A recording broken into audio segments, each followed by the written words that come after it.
Hello, আসসালামু আলাইকুম। সবাই কেমন আছেন? এই একটা জিনিস দেখলাম, তো আমি কিছু সবার সাথে শেয়ার করি।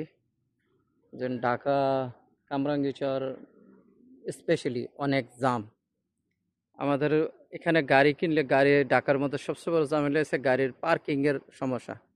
এই দেখেন, এই একটা এলাকা আছে, এলাকার মধ্যে সরকার এখানে পার্কিংয়ে লেগে জায়গা বানিয়েছে। এখান আশেপাশে অনেক ঘরবাড়ি, সবার ঘরের সামনে জায়গা নাকি পার্কিংয়ের।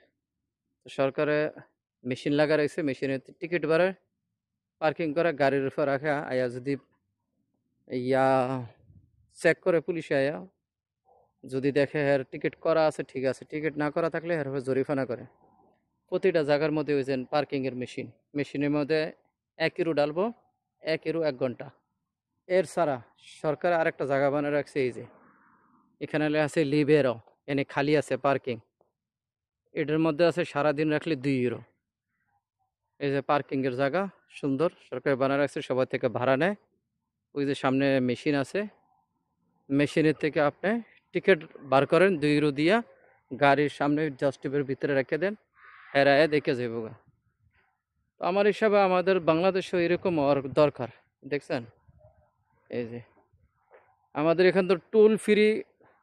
ঢাকার থেকে কুমিল্লার থেকে ঢাকা যেতে গেলে টুল ফ্রির মধ্যেও দেখি হাতে টাকা দেয় ওরা, হাতে ফুর্সি দেয়। এরকম মেশিন নেই, কিছু নাই।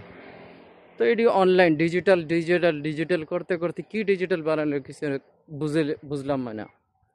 আর এরকম একটা আইন বানাতে যাতে মানুষ কারাপশন করতে পারে, আর যাতে মানুষের লোক একটা সমস্যা ক্রিয়েট হইতে পারে।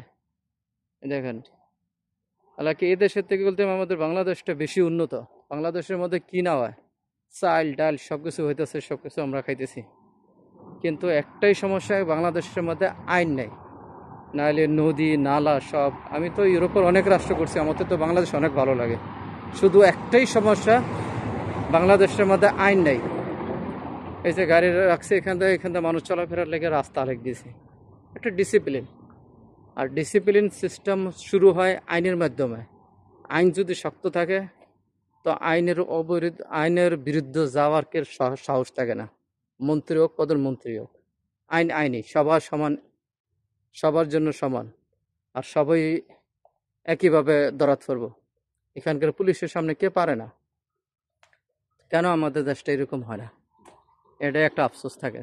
দেখেন, প্রতিটা সিস্টেম, আইন থাকলে সিস্টেম থাকলে সব কিছু। ওদিনকে ফেসবুকে দেখলাম জেব্রা ক্রসিং কারে কয়, হ্যাঁ একটা জানোয়ারের নাম জেব্রা ক্রসিং, বাস চালাইতেছে। আরে হ্যাঁ, জেব্রা ক্রসিং জানে না, একটা সিগন্যালের সম্বন্ধে জানে না, তো হ্যাঁ ড্রাইভিং লাইসেন্স পাইলো করতে গিয়া, কেমনে করলো, কি আসি বইসো, রাস্তার মধ্যে গাড়ি নিয়ে বাড়িয়েছে। এটাই মাথা ধরে না। ওকে গাইস, আমার উচিত কি সবাই বাংলাদেশের সম্বন্ধে চিন্তা ভাবনা করতে হইব। খালি একজনের উপরে দিয়ে দিলে প্রধানমন্ত্রী ঠিক করবো, এই কারণে তো শব্দে পাওয়ার ফাইলে যত বাংলাদেশি আছে বাংলাদেশের মধ্যে সবার কাছে দায়িত্ব, সবাই মিল্লা বাংলাদেশের সুন্দরভাবে যদি আইনের আওতা আনতে চায়, আর জনগণ যদি চায়, তো সরকারে আনতে দিব না কেমনে? যদি সরকারে করলে কব, না করলে নাই।